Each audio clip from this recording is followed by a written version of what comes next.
तो डंडा लेके खड़े रहे। केवल 16 श्राद्ध के 16 दिन ही गौ माता है क्या? केवल 16 श्राद्ध के 16 दिन ही गौ माता को हम रोटी दें क्या? 16 दिन श्राद्ध के आते हैं, हम कुत्ते को भी ढूंढते हैं और उसको भी रोटी देते हैं। 16 दिन श्राद्ध के आते हैं, हम कौवे को भी ढूंढते हैं और कौवे को भी रोटी देते हैं। मंदिर में जाते हैं, शिव मंदिर में तो हम नंदी की पूजन करते हैं, और जब हमारे यहाँ पर गायों का नंदी बड़ा होता चले जाता है तो हम उसको बाजार में बेच देते हैं, और वो बाजार में बिकता बिकता कसाई के हाथ में चला जाता है। कसाई के हाथ में नंदी जाता है और कटता है, और एक तरफ हम शंकर भगवान को जल चढ़ा रहे हैं और शिव जी की पूजन कर रहे हैं, और दूसरी तरफ नंदी कट रहा है, तो हमें पुण्य मिलेगा? नहीं। प्रयास करो, गौ माता की भी रक्षा हमको करना है और उसके बेटे नंदी की भी रक्षा हमको करना है। गौ माता की रक्षा भी हम करें और नंदी की रक्षा भी हम करें। एक तरफ हम नंदी के कानों में कहते हैं कि नंदीश्वर भगवान शंकर से हमारी ये मन की बात कहना, नंदीश्वर हम तुम्हें जल चढ़ा रहे हैं, नंदीश्वर हम तुम्हारी पूजन कर रहे हैं, उसको शिव मानो ना।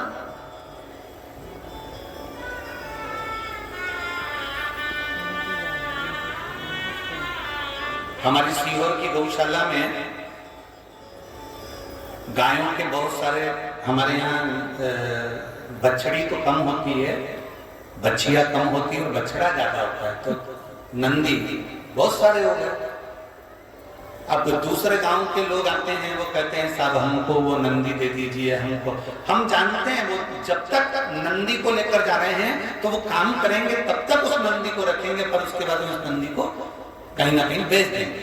तो हमारी गौशाला का नियम है सीहोर के, हम सीहोर की गौशाला में ना तो किसी को गाय देते हैं और ना हमारी सीहोर की गौशाला से किसी को नंदी देते हैं। हमारी गौशाला में जो नंदी है, गौ माता है, वो प्रेम से भोजन करे और वहां आराम से पंखे लगे हैं, कूलर लगा है, अपने आराम से मस्ती में रहे, उससे बढ़कर कोई।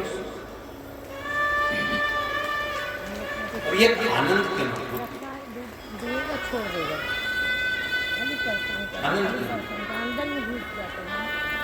करो सेवा,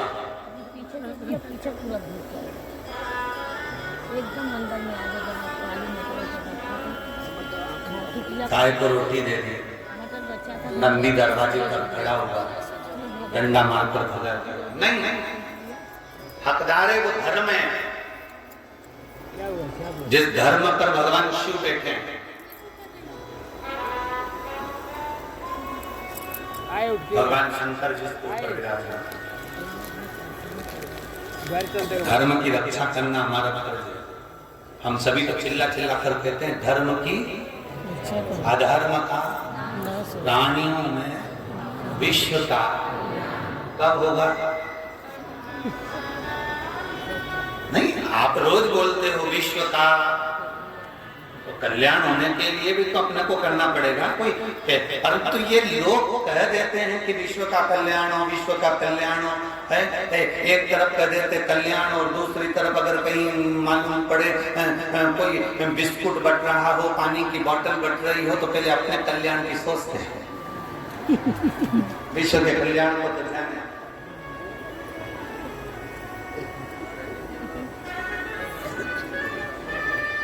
सबके पास में पानी की बोतल रखी है, सबके पास में खाने का सामान बैग में रखा है, उसके बाद भी जैसे ही पानी की बोतल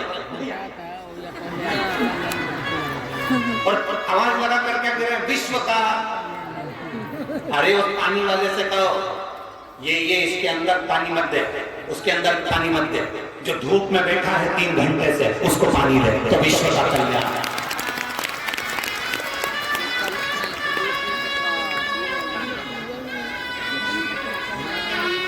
हमारे पास रखा है, ज्यादा वजन कर लेंगे तो यहाँ से पैदल ऑटो तक कौन तोड़ के ले जाएगा, क्योंकि आसक्ति तो इतनी है कि बोतल छूटेगी नहीं।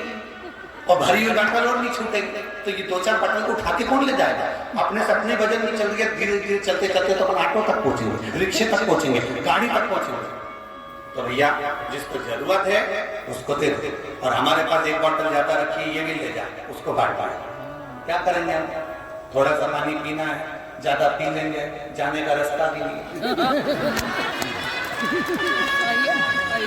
चलेगा तो आओगे। हम तो बहुत लिमिट था, लोग कहते सिगर वाला माता बहुत गड़बड़ बोलता है, अब बोले सो बता, अब तुम बोलो कि गड़बड़ बोलता। आन दो फिर जान दो, जान दो शंभू।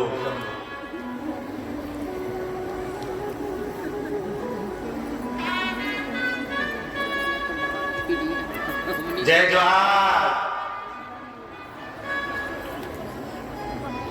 अब कहे सो की ना कहे सुखी, शिव कथा कह रहे हैं। खड़ग देव की धर्म पत्नी एक ऐसी आई जिसने भगवान की भक्ति में रमा दिया सबको,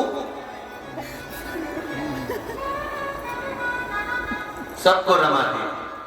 कोई घर का एक व्यक्ति ऐसा होता है जो सबको भगवान की भक्ति में रमा देता है। घर में कोई पोता, कोई पोती, कोई बेटा, कोई बेटी, कोई नाती, कोई पंती, कोई एक आध ऐसा हो जाएगा। 4 गौएं हैं, 3 भगवान को नहीं मानती, एक मानने वाला मिल जाए। 10 लोग नहीं मानते, 1 लोग मिल जाए, पर मिलेगा। और कभी कभी तो ऐसा भी होता है, आप शिव मंदिर जाते हो ना, आपको देखकर भी लोगों को प्रेरणा मिल जाती है, और वो भी शंकर के मंदिर जाना चाहता है, वो भी शिव के मंदिर जाना। और मेरे बाबा दया